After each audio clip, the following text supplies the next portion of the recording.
Hello my dear students, आज मैं आप लोगों को Henry's law and Rawls law के न्यूमेरिकल्स और उसके बेसिक कॉन्सेप्ट विद एप्लीकेशंस कराऊंगा। ज्यादा लंबी वीडियो नहीं होगी, हार्डली 30 मिनट्स के अंदर न्यूमेरिकल्स एंड एप्लीकेशंस को हम इसको फिनिश कर देंगे। तो चलिए स्टार्ट करते हैं अपना प्यारा सा lecture Henry's law and Rawls law अपने प्यारे से चैनल स्टडी क्लब 24/7 पे। प्लीज इसको सब्सक्राइब करिए, लाइक करिए एंड कमेंट करिए। चलिए स्टार्ट करते हैं। सबसे पहला है हमारा रॉल्स लॉ। क्या? Rawls law. रॉल्स लॉ जो होता है वो एक सॉल्यूशन के लिए एप्लीकेबल है। कैसे सॉल्यूशन? जो लिक्विड के सॉल्यूशंस होते हैं, लिक्विड के सॉल्यूशंस के लिए ही आपका रॉल्स लॉ एप्लीकेबल है और किसी भी सॉलिड्स के लिए वो एप्लीकेबल नहीं होता। जैसे लिक्विड सॉलिड सॉल्यूशन के लिए बिल्कुल भी एप्लीकेबल नहीं होगा। सेम फॉर ये गैस के लिए भी नहीं होता, ये लिक्विड गैस के लिए भी नहीं होता। बस ये होता है किसके लिए? लिक्विड सॉल्यूशंस के लिए ही ये एप्लीकेबल होता है। लिक्विड के लिए ही क्या होता है? Applicable. According to Raoult's law कहता क्या है? Raoult's law states that a solvent partial vapor pressure, partial vapor pressure in a solution or mixture is equal or identical to the vapor pressure of the pure solvent multiplied by its mole fraction in the solution। इसका कहने का मतलब ये हुआ देखिए, partial vapor pressure is directly proportional to the mole fraction। किसके? Mole fraction आपका denote होता है किससे? काई से। किससे होता है? काई से। आपको पता है कि अगर कोई भी चीज प्रोपोर्शनैलिटी में है तो आप प्रोपोर्शनैलिटी को हटाने के लिए कांस्टेंट का मल्टीप्लिकेशन करते हैं। यहां पे वो कांस्टेंट होगा आपका प्योर वेपर प्रेशर। क्या होगा? Pure vapour pressure. इसका मतलब ये हुआ, इसको मैं अगर मान लेता हूं कि ये है P या PA मान लेता हूं तो इक्वल लगा दूंगा इसको PA0 और काई A। अब ये है क्या? रॉल्स लॉ तो यही कहता है, लेकिन इसको हम डायग्राम के रिस्पेक्ट में समझते हैं। डायग्राम के रिस्पेक्ट में ये हमारे पास एक बीकर दे रखा है, इसको ध्यान से देखिएगा। ये हमारे पास एक बीकर दे रखा है, इसके अंदर दो तरह के पार्टिकल्स है, particle A particle B। Initially नीचे वाला जो पोर्शन है, ये वाला जो पोर्शन है ये आपका क्या है? लिक्विड है। और जो ऊपर वाला पोर्शन है, ये वाला पोर्शन इज वेपर। इसको भी हम मान लेते हैं ये क्या है? लिक्विड ही है। लिक्विड फेज में कोई भी वेपर है, जैसे पानी हो गया भाप के तौर पे, पानी भाप के तौर पे, उस तरीके का मान लेते हैं। क्लियर? यहां पे एक प्रेशर, कोई भी चीज अगर एटमॉस्फेयर में रखी हुई है तो उस पे एक एटमॉस्फेयर का प्रेशर एक्ट करता है विच इज 1 atm। क्लियर? ये है आपका एटमॉस्फेरिक प्रेशर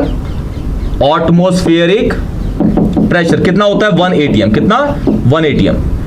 अच्छा, अगर ये वेपर इस लेयर पे दोनों सैचुरेट कर रहे हैं, मतलब ऊपर वाला पोर्शन ये रहा, नीचे वाला पोर्शन ये रहा, इसके पार्टिकल इसमें डिसॉल्व नहीं हो रहे।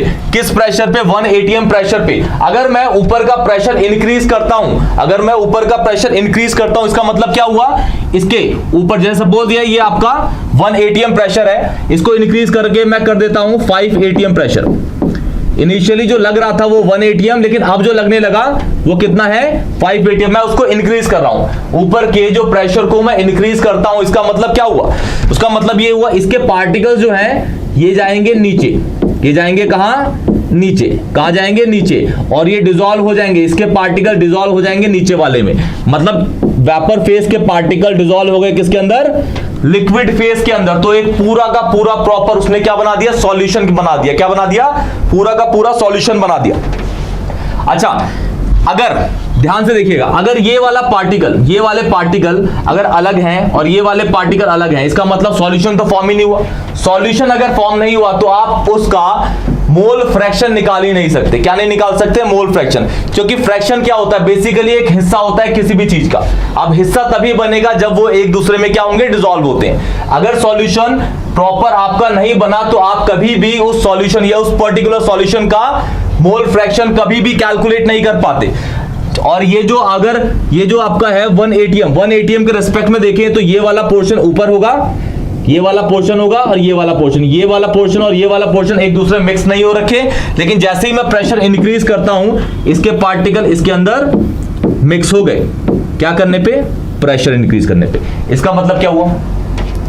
मतलब ये हुआ कि जैसे ही आपने प्रेशर इंक्रीज किया, जैसे ही आपने प्रेशर इंक्रीज किया, मोल फ्रैक्शन जनरेट हो गया और सॉल्यूशन बन गया। तो यही आपका रॉल्स लॉ कहता है कि अगर आप प्रेशर इंक्रीज करते हैं, कौन सा प्रेशर है वो?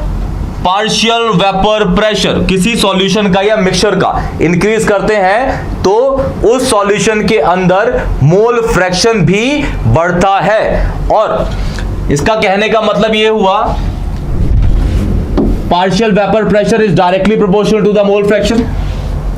मैं मान लेता हूं, देखिए ध्यान से, सपोज मैं कहता हूं कि ये मेरे पास 2 बीकर है, इसमें पार्टिकल ए है, इसमें पार्टिकल बी है, पार्टिकल ए पार्टिकल बी। ध्यान से देखिएगा, ये अभी प्योर है, इसके अंदर और कोई इंप्योरिटी नहीं है। सेम हेयर, इसके अंदर बी के पार्टिकल्स हैं, इसके अंदर ए के पार्टिकल हैं। तो इसका जो वेपर प्रेशर होगा वो क्या होगा? PA0। ये नॉट जो शो होता है ये किसके लिए होता है? प्योर के लिए। Pure vapour pressure, pure VP of A, pure VP of A, particle A या कंपोनेंट ए। PA0 क्या होगा? जब इस बीकर के अंदर आपका ए का कंपोनेंट रखा हुआ है और ये बिल्कुल प्योर है, इसके अंदर और भी कोई भी इंप्योरिटी नहीं है, कोई भी इंप्योरिटी इसके अंदर नहीं है। सेम हेयर बी के लिए, इसके अंदर भी बस बी के पार्टिकल है, तो इसका जो वेपर प्रेशर होगा वो क्या होगा? PB0। ये क्या होगा? Pure vapour pressure of B, pure vapour pressure of B. लेकिन जैसे ही आपने इन दोनों को मिक्स कर दिया इसके अंदर, तो इसमें क्या हुआ? और आपने प्रेशर इंक्रीज कर दिया तो ये दोनों क्या हो जाएंगे? मिक्स हो जाएंगे। जितना प्रेशर आप इंक्रीज करोगे ये दोनों ए और बी के पार्टिकल और क्या होते रहेंगे? मिक्स होते रहेंगे। मतलब मोल फ्रैक्शन और आगे बढ़ता रहेगा। जितना सॉल्यूशन एक दूसरे में डिसॉल्व करता है उतने ही मोल फ्रैक्शन उसमें जनरेट होता है। यही हमारा कौन कहता है? Raoult's law. Pressure, partial vapour pressure is directly proportional to the partial vapour pressure is directly proportional to the mole fraction. और जिस भी कंपोनेंट की बात करते हैं, सपोज हम यहाँ पे कंपोनेंट ए की बात कर रहे हैं, तो कंपोनेंट ए इस वेपर प्रेशर का और मोल फ्रैक्शन दोनों एक ही कंपोनेंट का लेना पड़ेगा आपको। जैसे मैंने लिया आपका पार्शियल वेपर प्रेशर कंपोनेंट ए का, तो मोल फ्रैक्शन भी लिया उसी का। और जब प्रोपोर्शनैलिटी को हटाया तो एक कांस्टेंट मैंने अप्लाई किया, और वो कांस्टेंट किसका होगा? प्योर कंपोनेंट का। जब बीकर के अंदर ए के कंपोनेंट बस ए के ही थे, उसके अंदर और कोई भी इंप्योरिटी ऐड नहीं हो रखी थी। ये किसके लिए है? कंपोनेंट ए के लिए। सेम फॉर मैं बी के लिए कर देता हूं, इसको लिख देता हूं, फॉर कंपोनेंट ए। ये कंपोनेंट ए के लिए। अब देख लीजिए दूसरे के लिए, फॉर कंपोनेंट बी।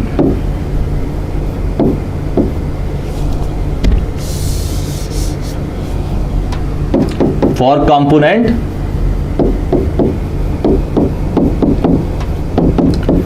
ये क्या होगा? PB is directly proportional to chi B. Same यहां पे भी लग गया रॉल्स लॉ। आप प्रोपोर्शनैलिटी हटाएंगे तो यहां पे आपका जो कांस्टेंट लगेगा वो ये वाला लगेगा, क्योंकि बी सॉल्यूशन में जो कंपोनेंट प्योर है वो क्या है? PB0। PB0 is equal to chi B. PB0 is equal to what? Chi B. Clear? तो ये आपका हो गया कंपोनेंट ए के लिए, ये हो गया किसके लिए? बी के लिए।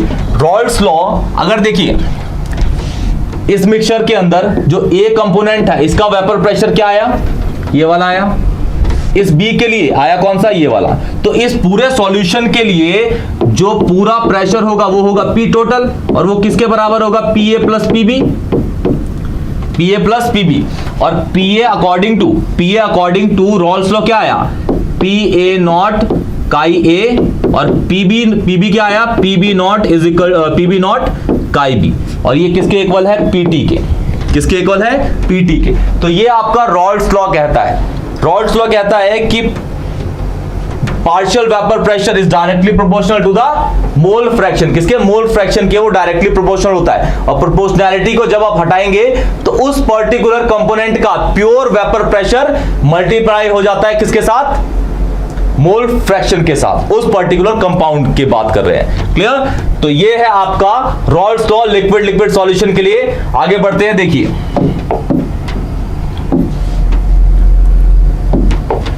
ये इसका ग्राफ है। देखिए ये इसका ग्राफ है, ये हम y एक्सिस क्या देते हैं, ये भी मैं कहता हूं y एक्सिस, और ये वाली है मेरी x एक्सिस।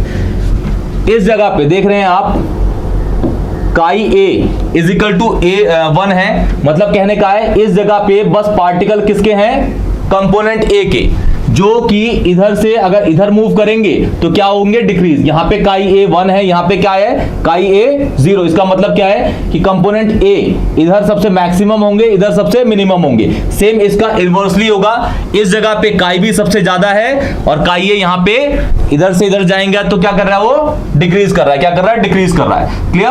अगर हम इन दोनों का एडिशन देखें, काई a प्लस काई b, दोनों को ऐड करेंगे तो पूरा का पूरा यहाँ पे 1 ही आएगा, क्योंकि इन दोनों का एडिशन हमेशा कितना होता है, 1 ही होता है। कितना, 1 होता है। देखिए जैसे ये काई a है, काई a पूरा टोटल कितना हो गया, 1।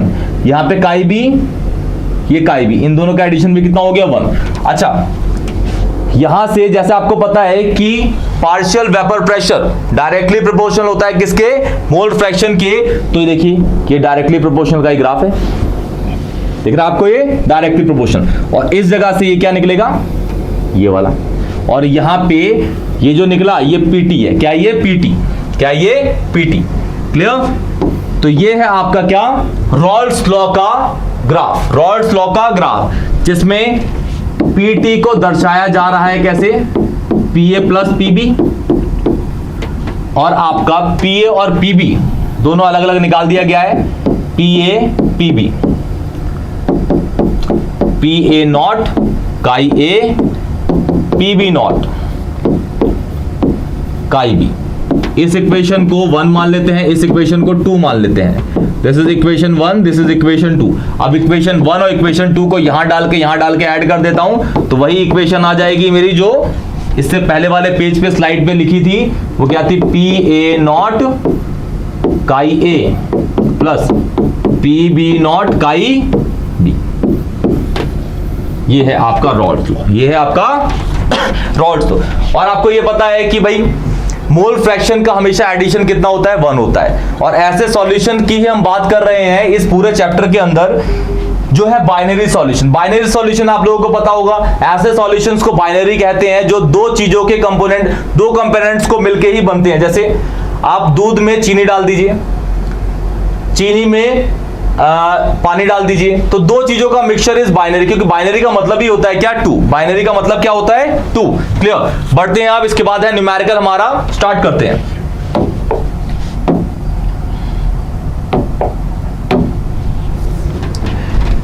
ये हमारा न्यूमेरिकल है, ध्यान देखिएगा इसको।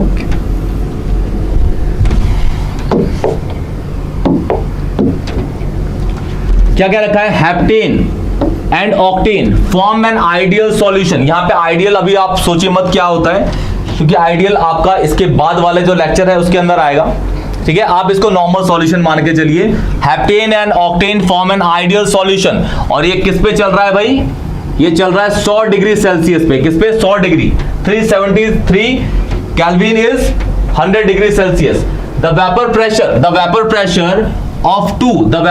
Of 2 liquid components are, heptane का दे रखा है भाई ये वाला है, और ये केपीए है। केपीए का मतलब होता है किलो पास्कल। किलो पास्कल, एक एटीएम के अंदर 10 लाख पास्कल होते हैं, सॉरी 1 लाख पास्कल होते हैं। कितने, 10 की पावर 5। और ये है आपका ऑक्टेन के लिए रेस्पेक्टिवली। और आपको निकालना क्या है, what will be the vapour pressure of a mixture जिसमें हेप्टेन कितना दे रखा है ये, और ऑक्टेन कितना दे रखा है ये। तो देखिए मैं इसको किस तरीके से सॉल्व करता हूं। ये मेरे पास एक बीकर है, ये मेरे पास एक बीकर है। हेप्टेन का फॉर्मूला होता है C7H16, ये हेप्टेन है। Octane C8H18। इसका गिवन मास कितना दे रखा है, हेप्टेन का 26 ग्राम है। इसको मैं A मान लेता हूं, इसको मैं B मान लेता हूं। तो इसका गिवन मास कितना दे रखा है, WA is equal to 26 gram. WB इसका दे रखा है भाई, कितना है 35 ग्राम, 35 ग्राम, 35 ग्राम। इसका MA निकाल लेता हूं, MA देखिए इसका शॉर्ट में निकाल देता हूं, तो ये हो जाएगा C7H16 के लिए, तो 7 × 12 + 16 इसको करेंगे तो ये हो जाएगा आपका 84 + 16, मतलब हेप्टेन का जो निकलता है मोलर मास वो होता है 100 ग्राम पर मोल, ग्राम पर मोल। अगर मैं बात करूं किसकी, MB की, तो इसमें ये एक तरह का होमोलोगस सीरीज में आ गया। हेप्टेन और ऑक्टेन के बीच में CH2 का डिफरेंस होता है, ऑर्गेनिक केमिस्ट्री आप लोगों ने पढ़ी होगी। CH2 का डिफरेंस मतलब जो मोलर मास का डिफरेंस होगा वो होगा 14 का। इसका मतलब ये अगर 100 है तो ये कितना होगा 114 ग्राम पर मोल, ग्राम पर मोल, ग्राम पर मोल। अब मैं इन दोनों क्या निकाल लेता हूं, नंबर ऑफ मोल। इसके नंबर ऑफ मोल 26/100 कितना हो गया 0.26 मोल। क्लियर। Na हमें पता चल गया, Na ये रहा। अब NB निकाल लेता हूं, NB = WB/MB, दिस इज 35/114। इसको डिवाइड कर लेते हैं,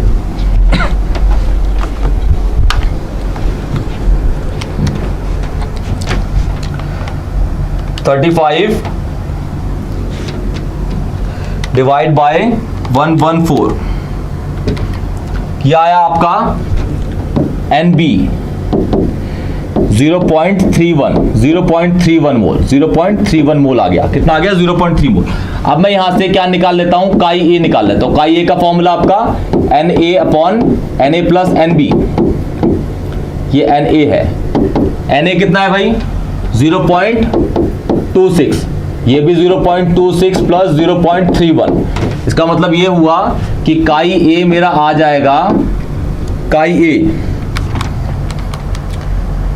ए आ जाएगा 0.26 डिवाइड बाय 0.57, ये आ गया मेरा 0.46। तो इसके अकॉर्डिंग काई बी कितना हो जाएगा मेरा 0.54। क्यों, क्योंकि काई ए प्लस काई बी कितना होता है भाई 1 होता है। काई ए प्लस काई बी, काई ए आपका ये आ गया तो काई बी कितना आ गया 0.54। अब लगाते हैं हम क्या, रॉल्स लॉ। क्या लगाते हैं, रॉल्स लॉ। देखिए क्या लगाते हैं, Raoult's law. According to the Raoult's law, according to the Raoult's law, according to the Raoult's law, क्या कहता है Raoult's law, PT = PA + PB, फिर PT = PA0 काई A प्लस PB0 काई B। PA0 हमें पता है, हेप्टेन का कितना दे रखा है भाई 105.2 मल्टीप्लाई काई ए कितना है हमारा 0.46 प्लस PB0 कितना है हमारा 46.8 मल्टीप्लाई बाय 0.54। इन सबको अगर आप ऐड सॉल्व कर देंगे तो हमारा क्या आ जाएगा PT। तो ये होगा हमारा सॉल्यूशन। तो क्या होगा हमारा, ये हमारा क्या होगा सॉल्यूशन। इसको पूरा सॉल्व कर दीजिए, आपका आ गया आंसर जो आपको निकालना था। What will be the vapour pressure, what will be the vapour pressure of a mixture, जिसमें 26 ग्राम हेप्टेन है और 35 ग्राम ऑक्टेन है। इजी क्वेश्चन है, सॉल्व कर लीजिए। बढ़ते हैं नेक्स्ट पे।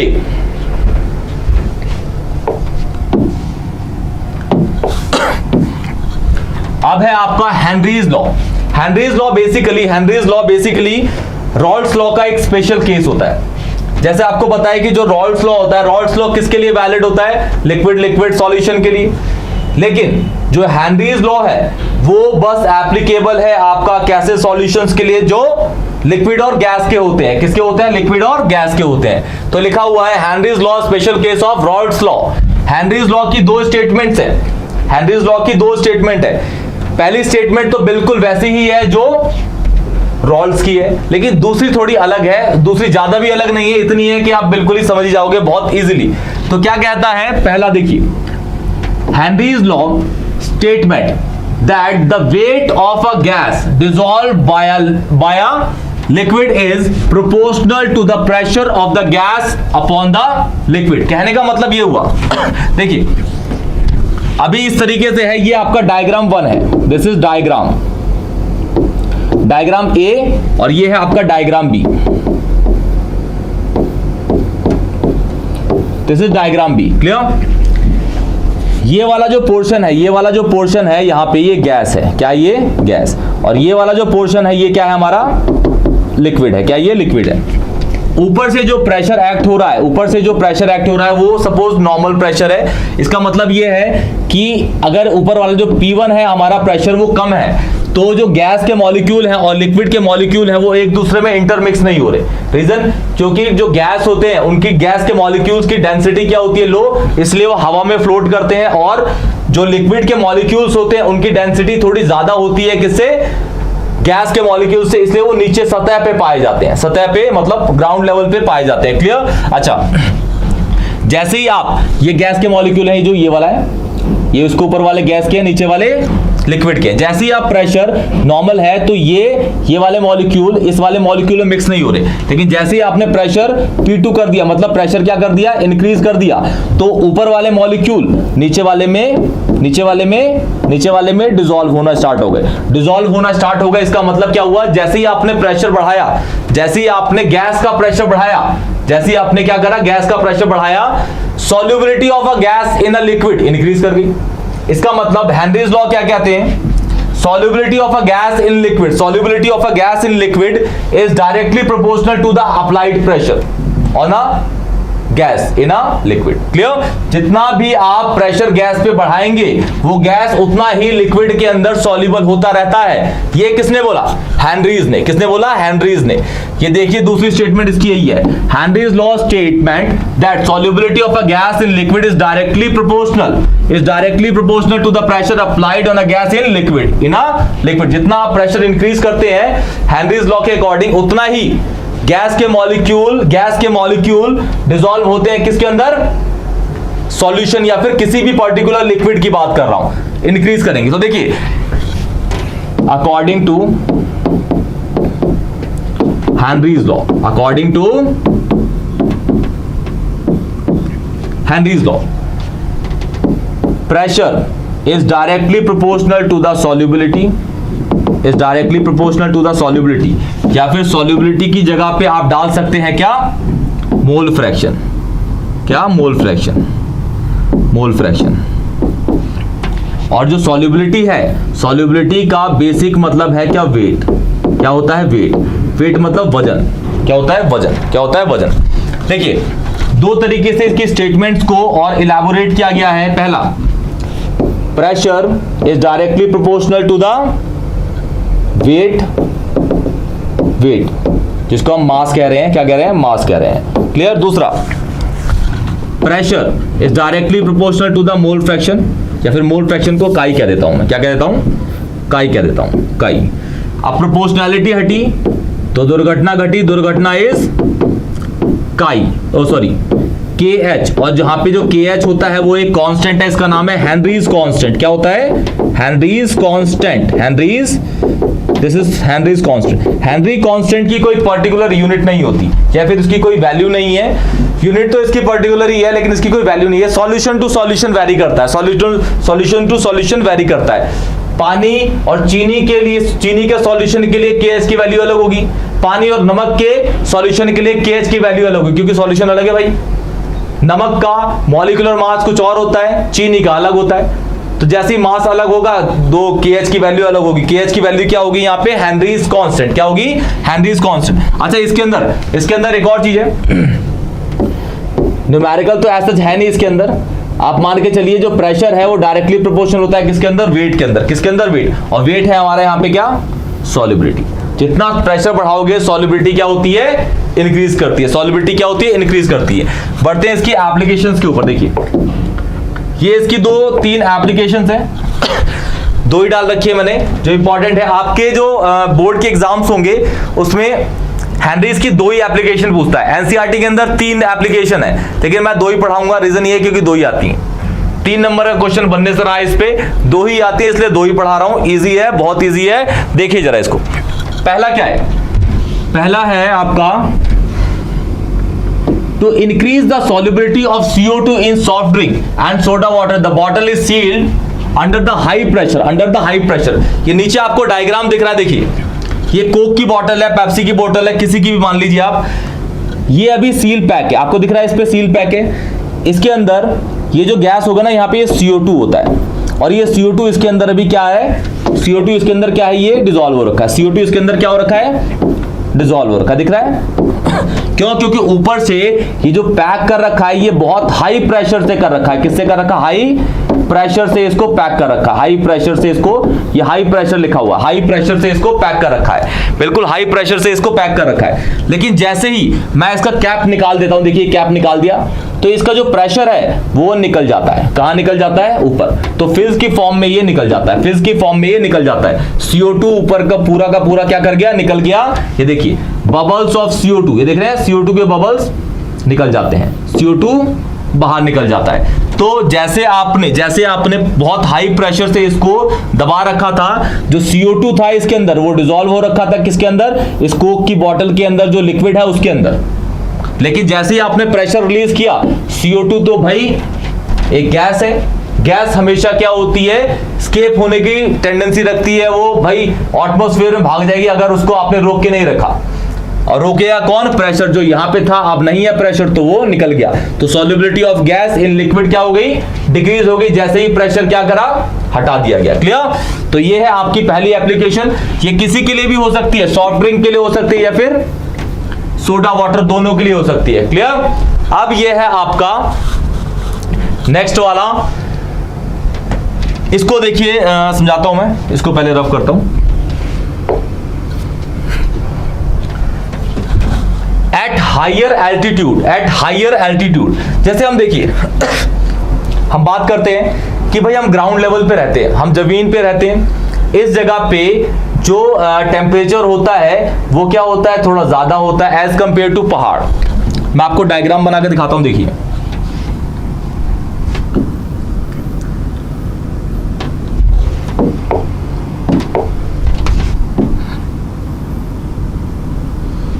सपोज कहता हूं कि यहां पे एक इंसान खड़ा हुआ है, ये ग्राउंड लेवल है, ये ग्राउंड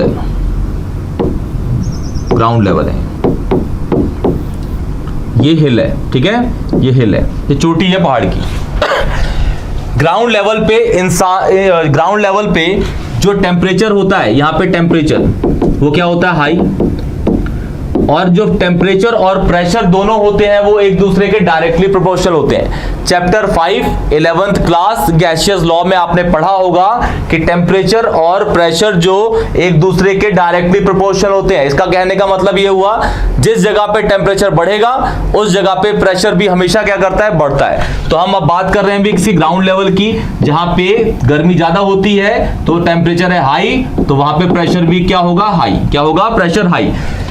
जब इंसान जमीन पे होता है, ग्राउंड लेवल पे होता है, तो ऑक्सीजन को जब इनहेल करता है, तो प्रॉपरली उसको इनहेल कर सकता है, उसको कोई परेशानी, चाहे वो बुजुर्ग हो, बच्चा हो, अस्थमा पेशेंट हो, कोई भी हो, वो जो O2 को इनहेल करता है वो प्रॉपरली कर सकता है। क्लियर? अच्छा, लेकिन अगर मैं क्या करूं, उसी इंसान को पहाड़ पे लेके जाऊं, कहां लेके जाऊं? पहाड़ पे जाएगा तो भाई वहां पे हो जाता है टेम्परेचर कम, क्योंकि पहाड़ पे होती है ठंडी। तो अगर वहां पे टेम्परेचर कम है तो ऑटोमेटिकली प्रेशर भी कम होगा। एटमॉस्फेयर का प्रेशर पहाड़ पे कम होता है, तो आप जब सांस लेंगे ना O2, तो जो बाहर से प्रेशर एक्सर्ट करेगा O2 को डिसॉल्व करने के लिए हमारे ब्लड में, बॉडी के ब्लड में वो डिक्रीज होता है। तो O2 बॉडी के ब्लड में डिसॉल्व ही नहीं होता, सॉल्युबल ही नहीं होता। कहां पे? पहाड़ पे। तो हमें क्या होते हैं? चक्कर आते हैं। क्या आते हैं? चक्कर आते हैं। ये सिम्टम होते हैं एक डिसीज के, नाम है उसका एनोक्सिया। क्या नाम होता है? एनोक्सिया। तो देखिए क्या लिखा हुआ है यहाँ पे, ये सेकंड एप्लीकेशन है हेनरीज की। एट हायर एल्टीट्यूड, मतलब पहाड़ पे, the partial pressure of oxygen is lesser than that of ground level. Partial pressure higher altitude पे हमेशा क्या होता है, कम होता है as compare to ground level, ये लिखा गया है यहां पे। फिर this lead to lower concentration of oxygen in the blood and tissue of the people living at higher altitude और क्लाइंबर। ठीक है, जो ऑक्सीजन की कंसंट्रेशन है वो ब्लड के अंदर या बॉडी के अंदर हाई एल्टीट्यूड पे कम हो जाती है। इसका मतलब है कि बॉडी जो है वो इजीली काम नहीं कर पाती, उसे चक्कर आने स्टार्ट होते हैं, वो सोच नहीं पाता कि क्या करना है, अनकॉन्शियस माइंड हो जाता है, हैलोसिनेशन क्रिएट हो जाते हैं, भ्रम जिसे कहते हैं ना, हैलोसिनेट हो जाना, भ्रम क्रिएट हो जाना, कुछ भी आपको दिखता है वहां पे, क्योंकि जो आप इनहेल कर रहे हो O2 वो बॉडी के अंदर तो अच्छे से जा नहीं रही, तो आप अनएबल टू थिंक होते हो, आप सोच ही नहीं पाओगे क्या हो रहा है क्या नहीं हो रहा। क्लियर। फिर low blood oxygen causes climber to become weak and unable to think clearly, symptoms of the condition known as anoxia. Anoxia, इस वर्ड को आपको हमेशा याद रखना है, एनॉक्सिया। एनॉक्सिया ये 1 मार्कर में बहुत पूछा जाता है। हेनरीज इंपॉर्टेंट है बेटा, हेनरीज बहुत ज्यादा इंपॉर्टेंट टॉपिक होता है। तो हेनरीज और रॉल्ड्स की एप्लीकेशन, डेफिनेशन, न्यूमेरिकल मैं करा चुका हूं, आप इसको बहुत अच्छे से देखिएगा। एनसीईआरटी के न्यूमेरिकल्स भी करिए साथ साथ में, एनसीईआरटी आप बिल्कुल अच्छे से कवर कर लीजिएगा। तो इस लेक्चर को यहीं पे कंप्लीट करते हैं। Take care, bye bye.